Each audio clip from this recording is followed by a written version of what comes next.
Assalamualaikum warahmatullahi wabarakatuh. Alhamdulillahirabbil alamin. Wassalatu wassalamu ala Rasulillah wa ala alihi wa ashabihi ajmain.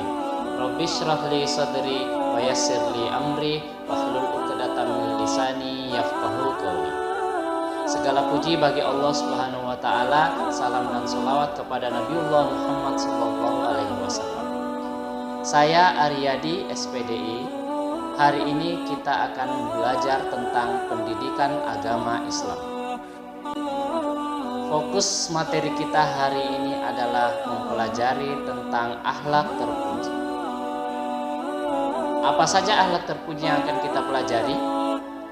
Nah, hari ini kita akan mempelajari tentang karakter, ikhlas, sabar, dan pemaaf. Ketiga karakter ini sangatlah penting bagi umat Islam. Karena ketiga karakter ini oleh Allah Subhanahu wa taala, jika seseorang memiliki karakter ini, Allah Subhanahu wa taala akan memuliakan baik di dunia maupun di akhirat.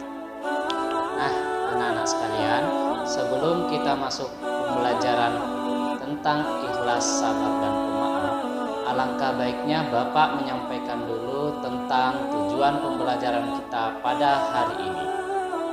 Nah, setelah kita mempelajari pada bab ini, diharapkan kita mampu, yang pertama, memahami pengertian ikhlas, sabar, dan pemaaf. Yang kedua, menjelaskan pengertian ikhlas dan pemaaf. Yang ketiga, menjelaskan dan memahami dalil atau dasar dari Al-Quran dan hadis yang berkaitan dengan ikhlas, sabar, dan pemaaf. Dan yang terakhir, tujuan pembelajaran kita adalah mengimplementasikan pemahaman ikhlas, sabar, dan pemaaf dalam kehidupan kita sehari-hari. Sekalian, dalam materi ikhlas, sabar, dan pemaaf, kali ini kita akan memulai dengan membahas ketiga pengertian dari karakter-karakter tersebut. Yang pertama adalah karakter ikhlas. Menurut bahasa, ikhlas berarti tulus hati, membersihkan hati, dan memurnikan hati. Sedangkan pengertian ikhlas menurut istilah adalah mengerjakan amal ibadah dengan niat hanya karena Allah Subhanahu wa taala, dengan tujuan untuk memperoleh ridho Allah Subhanahu wa taala. Amalan tersebut tidak dicampuri dengan keinginan dunia, keuntungan, meminta pujian, dan menuruti hawa nafsu. Tanda dan ciri-ciri orang ikhlas. Yang pertama adalah tidak mengharapkan sanjungan dari orang lain. Yang kedua adalah melakukan amalan-amalan secara sembunyi-sembunyi. Yang ketiga, orang ikhlas tidak pernah pamer, tidak pernah ria. Berikutnya adalah orang ikhlas gembira melihat orang lain lebih baik darinya. Dan yang kelima adalah orang ikhlas senantiasa memberi peluang bagi siapa saja yang mampu menggantikan posisinya. Ikhlas ini erat kaitannya dengan niat. Niat menentukan baik dan buruknya sebuah amalan. Apabila niat kita baik, insya Allah hasil dari perbuatan kita akan baik. Namun sebaliknya, apabila niat kita buruk, maka hasil dari perbuatan kita juga akan buruk pula. Ikhlas dan niat ini adalah perbuatan hati. Hanya Allah Subhanahu wa taala yang mengetahui apa yang ada dalam hati kita. Tentang hal ini, Rasulullah Shallallahu alaihi wasallam bersabda dalam hadis arba'in yang pertama. Sabda Rasulullah Shallallahu alaihi wasallam, "Innamal a'malu binniyat wa innamal likulli imri'in ma nawa. Faman kanat hijratuhu ilallahi wa rasulih fa hijratuhu ilallahi wa rasulih. Faman kanat hijratuhu lidunya yusibuha aw imraati yankihuha fahijratuhu ila ma hajara ilaih. Rasulullah Shallallahu Alaihi Wasallam bersabda, sesungguhnya setiap perbuatan tergantung niatnya, dan sesungguhnya setiap orang akan mendapatkan balasan sesuai apa yang dia niatkan. Siapa saja hijrahnya karena ingin mendapat keridhaan Allah dan Rasulnya, maka dia akan mendapatkan keridhaan Allah dan Rasulnya. Namun sebaliknya, siapa saja yang hijrahnya karena menginginkan kehidupan yang layak di dunia atau karena wanita yang ingin dinikahinya, maka hijrahnya akan bernilai sebagaimana yang dia niatkan. Hadis riwayat Bukhari dan Muslim. Ikhlasan merupakan tanda ketaatan seseorang kepada Allah Subhanahu wa Ta'ala dan syarat sahnya diterimanya suatu amalan. Orang yang ikhlas senantiasa mendapat pahala yang besar dari Allah Subhanahu wa Ta'ala. Dijelaskan dalam Quran surah An-Nisa ayat 146. Allah Subhanahu wa Ta'ala berfirman,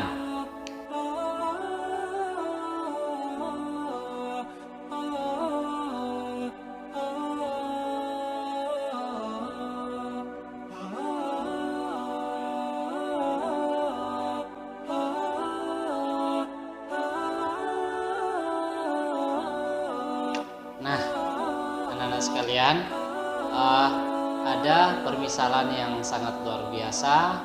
Orang menyebutnya filosofi gula dan kopi. Ya, bagaimana filosofinya? Filosofi gula dan kopi. Kasus pertama, jika kopi terlalu pahit, siapa yang disalahkan? Tentunya yang disalahkan adalah gula, karena gula terlalu sedikit hingga rasa kopi menjadi pahit.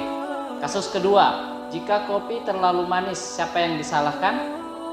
Gula lagi yang disalahkan, karena terlalu banyak hingga rasa kopi menjadi manis.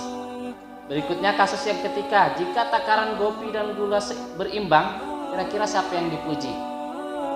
Tentu semua akan berkata kopinya mantap. Ya, kemana gula yang mempunyai andil membuat rasa kopi menjadi mantap?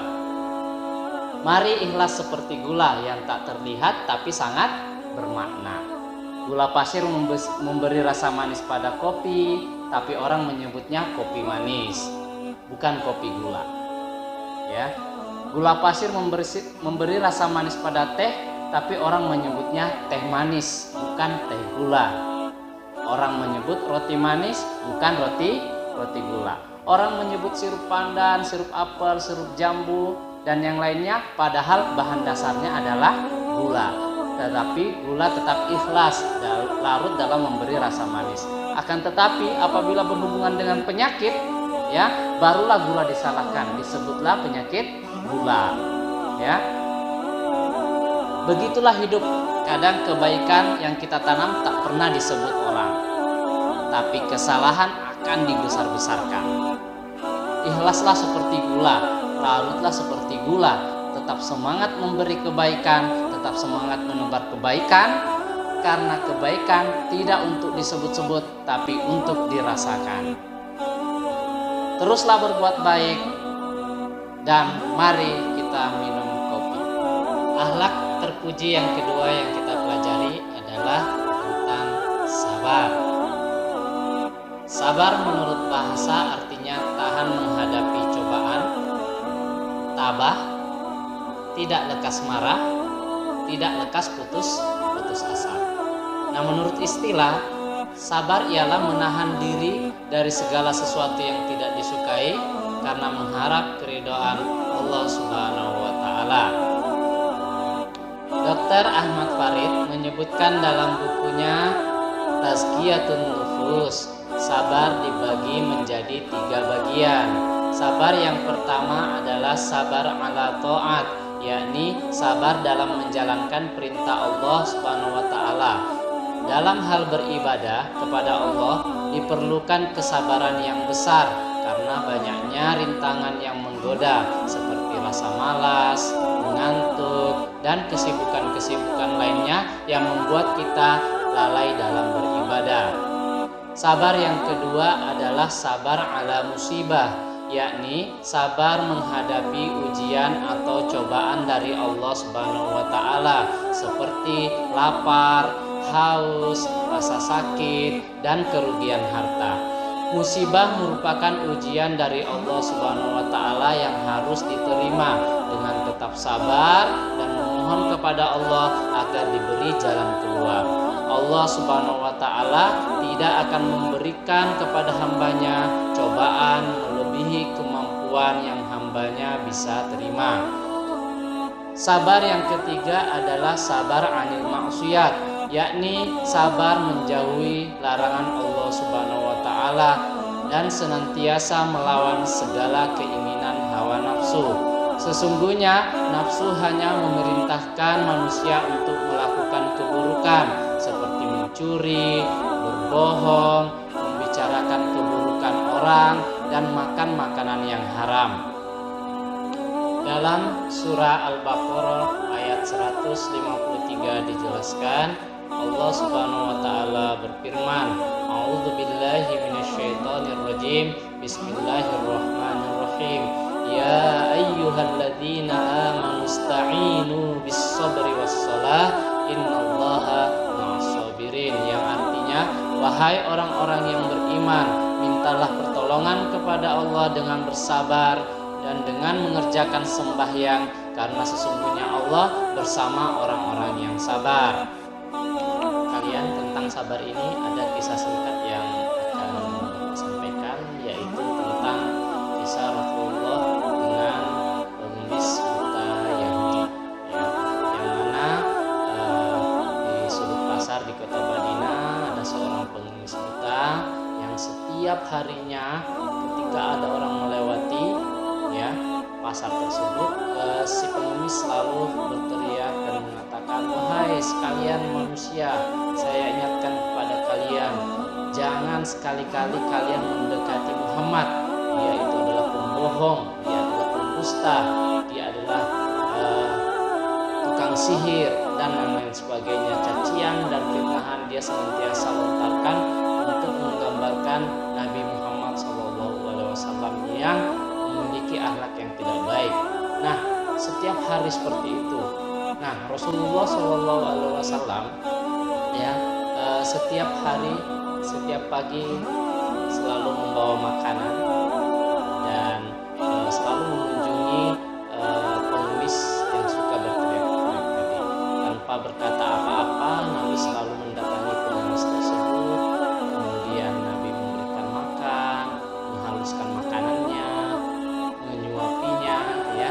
Setiap pagi Rasulullah melakukan seperti itu. Ya, singkat cerita, pada suatu hari ketika Allah Subhanahu wa taala mewafatkan Nabi Muhammad, ya, Abu Bakar seperti biasa selalu ingin mengetahui amalan apa saja yang masih belum beliau contoh dari Rasulullah SAW. Karena Abu Bakar, kita tahu, sangat dekat kepada Nabi Muhammad, bahkan beliau melakukan apa saja kebaikan yang dilakukan oleh Nabi Muhammad SAW. Maka tempat bertanya beliau adalah anaknya sendiri, yaitu istri Rasulullah SAW, Aisyah. Dia pergi kepada Aisyah dan berkata, "Wahai anakku, masih adakah sunnah atau kebiasaan-kebiasaan yang Rasulullah pernah lakukan yang belum aku lakukan?" Maka Aisyah radhiyallahu anha berkata kepada bapaknya Abu Bakar, "Wahai ayahku, engkau adalah ahli sunnah. Semua engkau telah kerjakan apa yang sudah dikerjakan oleh Rasulullah SAW. Tapi ada satu hal yang belum pernah engkau lakukan. Apa wahai anakku?" Sangat penasaran Abu Bakar. Kemudian Aisyah menceritakan bahwasanya ada satu kebiasaan Rasulullah, yaitu senantiasa setiap hari selalu memberi makan seorang pengemis Yahudi buta di pasar, ya. Nah, keesokan harinya Abu Bakar pun langsung mencari sang pengemis tersebut dan membawa makanan. Alangkah senangnya Abu Bakar ketika mendapati pengemis itu masih berada di tempat yang dimaksud. Kemudian Abu Bakar mendekat, kemudian Abu Bakar memberi makan, tapi tidak disangka tiba-tiba sang pengemis berteriak keras, "Siapa kamu?" kamu bukan orang yang biasa memberikan makan kepadaku. Orang yang biasa memberikan makan kepadaku sangat luar biasa. Dia selalu memberi makan yang enak untuk aku makan, yang enak untuk aku kunyah. Dia selalu memberikan makanan. Nah, saat itu Abu Bakar radhiyallahu an langsung menangis. Betapa mulia akhlak Rasulullah SAW.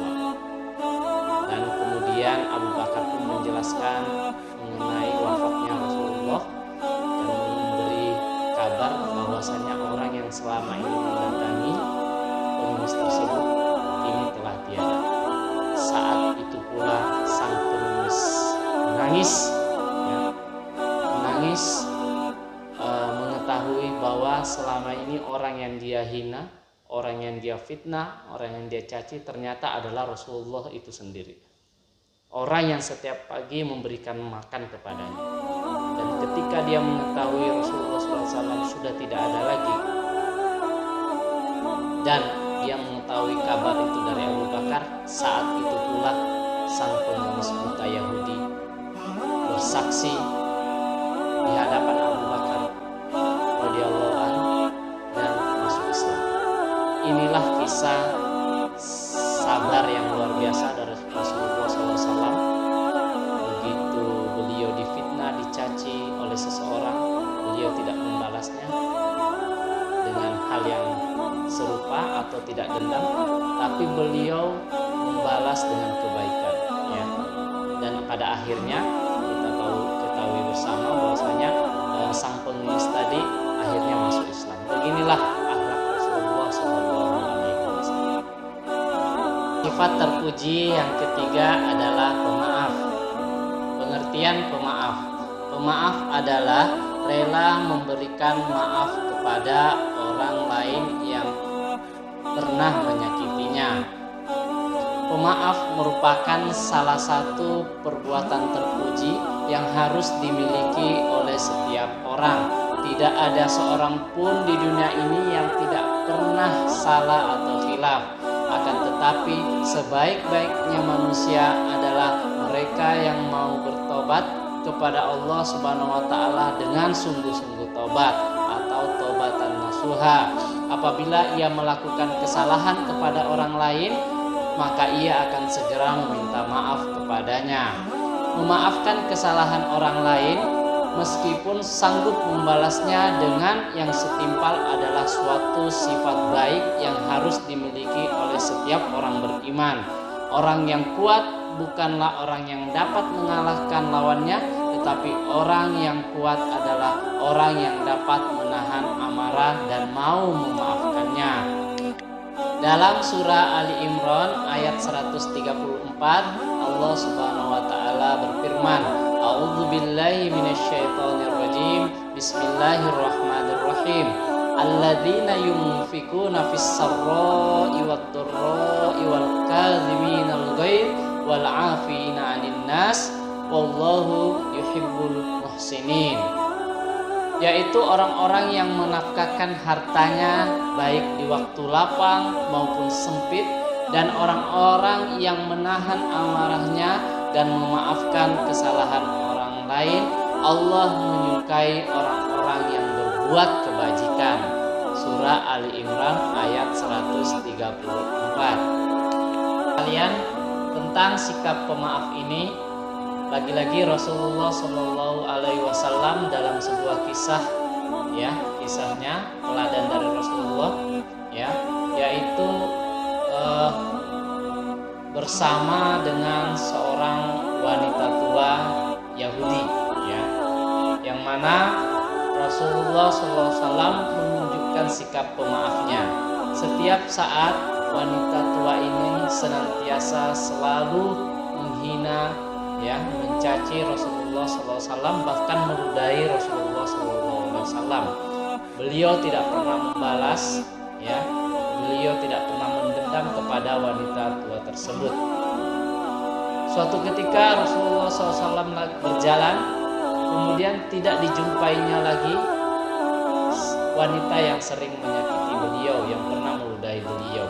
Kemudian beliau bertanya-tanya dan mendapatkan jawaban, bahwasanya sang perempuan yang menyakiti beliau itu sedang jatuh sakit. Maka tidak lama-lama Rasulullah langsung bergegas pulang ke rumah mengambil beberapa makanan. Kemudian Rasulullah SAW mengunjungi wanita Yahudi tersebut. Alangkah kaget wanita tersebut ketika melihat Rasulullah SAW, orang yang selama ini dihina-hinakan, orang yang selama ini dia zolimi, ternyata adalah orang yang paling pertama mengunjungi, bahkan satu-satunya orang yang mengunjunginya. Ya, Rasulullah SAW membawakan makanan ya kepada wanita tersebut. Wanita tersebut sangat terharu, dan saat itu juga dengan akhlak Rasulullah SAW yang selalu memberikan maaf, dengan saat itu juga sang wanita tersebut bersyahadat dan bersaksi masuk Islam di hadapan Rasulullah SAW. Beginilah akhlak Rasulullah. Sesungguhnya Rasulullah adalah contoh tauladan bagi kita semua. Nah, demikian untuk pembelajaran kita pada hari ini. Mohon maaf atas segala kekurangan. Kita kembali lagi bertemu dalam pembelajaran berikutnya. Wabillahi taufiq wal hidayah. Tsumma assalamualaikum warahmatullahi wabarakatuh. Semangat dalam belajar.